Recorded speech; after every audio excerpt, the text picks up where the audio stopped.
Hi everyone. ඔගොල්ලෝ අහලා තියෙනවා wheel of life. ඒ කියන්නේ life එකේ තියෙන ඕන අනිවාර්යයෙන්ම areas ටිකක්. areas 8ක් ගැන අහලා තියෙනවා wheel of life එක ගැන.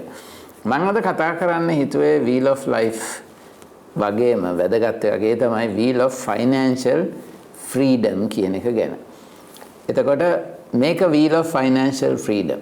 ඒකෙත් areas 8ක් මම identify කරලා මේ මොඩල් එක හදලා තියෙනවා. ඉතින් මම ඔයගලන්ට ආරාධනා කරනවා මේක ස්ටඩි කරන්න. මේක හරිය වැදගත් financial freedom නැත්නම් ඔයාගේ life එක plan කරන්න. එතකොට අපි බලමු එකෙන් එක. මොකද්ද මේ wheel of financial freedom එකට ඕන steps ටික මොනවාද? නැත්නම් මේ wheel එක complete වෙන්නේ කොහොමද? සහ මේක ඔයාට මාත් එක කරද්දී self assessment එකක් කරන්න ඕන.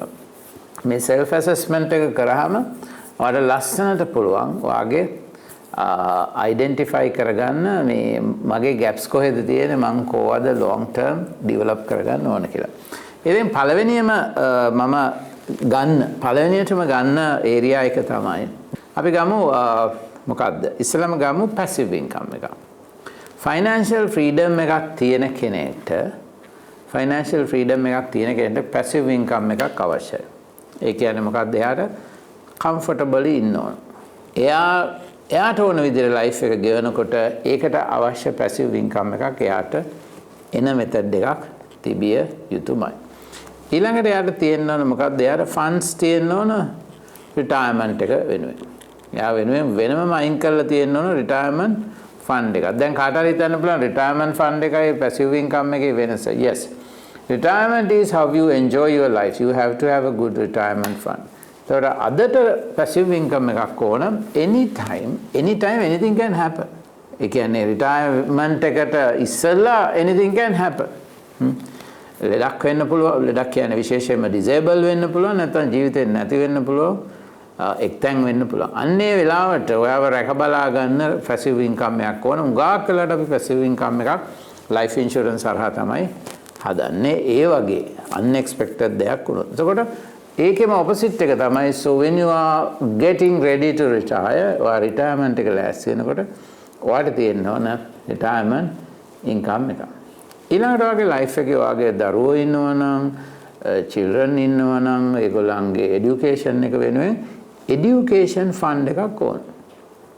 education fund එකක් හරියට ඒගොල්ලෝ reach වෙනකොට 18 හරි 19 හරි higher education එක වෙනුවෙන් වෙනමම fund building එකක් කරලා තියෙන්න ඕනේ. නැත්තම් මොකද වෙන්නේ?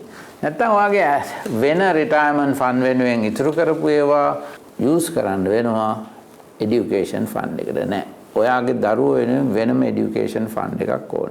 ඊළඟට අපිට emergency cash fund එකක් ඕන. emergency cash විශේෂයෙන්ම අපිට ඕන වෙන්නේ savings අපි ඉතුරු කරගන්න ඕන.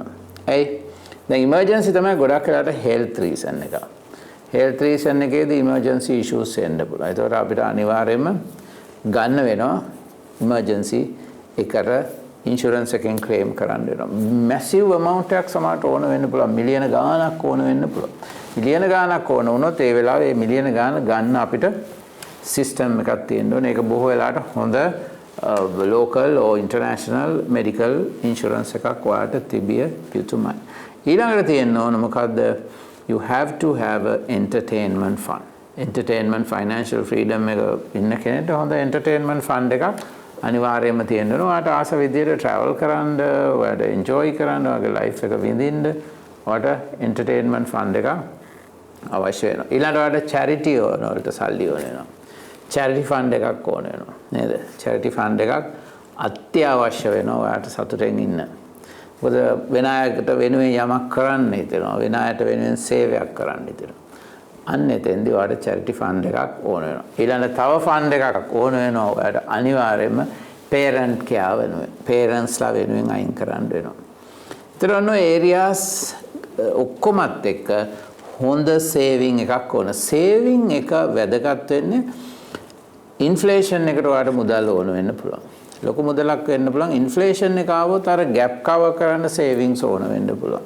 ඒ වගේම ඔයාලට වාහනයක් ගන්න හිතුනොත් සේවිංග්ස් ඕන වෙන්න වෙනවා. ඔයාලට ගේ මාරු කරන්න ඕන වුණොත් සේවිංග්ස් ඕන වෙනවා. ඊළඟට ඔයාලට එක ඉන්වෙස්ට්මන්ට්ස් කරන්න සේවිංග්ස් ඕන වෙනවා. එතකොට සේවිං ෆන්ඩ් එකක් ඕන ඔයාගේ ලයිෆ් ස්ටයිල් එක එක එක විදිහට චේන්ජ් කරන්න ඕනේ නෝ. එතකොට පැසිව් ඉන්කම් එකක් අපිට ඇත්තටම ඕන වෙන්නේ අපේ මේන්ටේනන්ස් කරගෙන යන්න. හැබැයි සේවිංස් අපිට ඕන අප්ග්‍රේඩ් කරන්න අපේ ලයිෆ් එක. එතකොට හොඳ සේවිං ෆන්ඩ් එකක් තියෙනවා.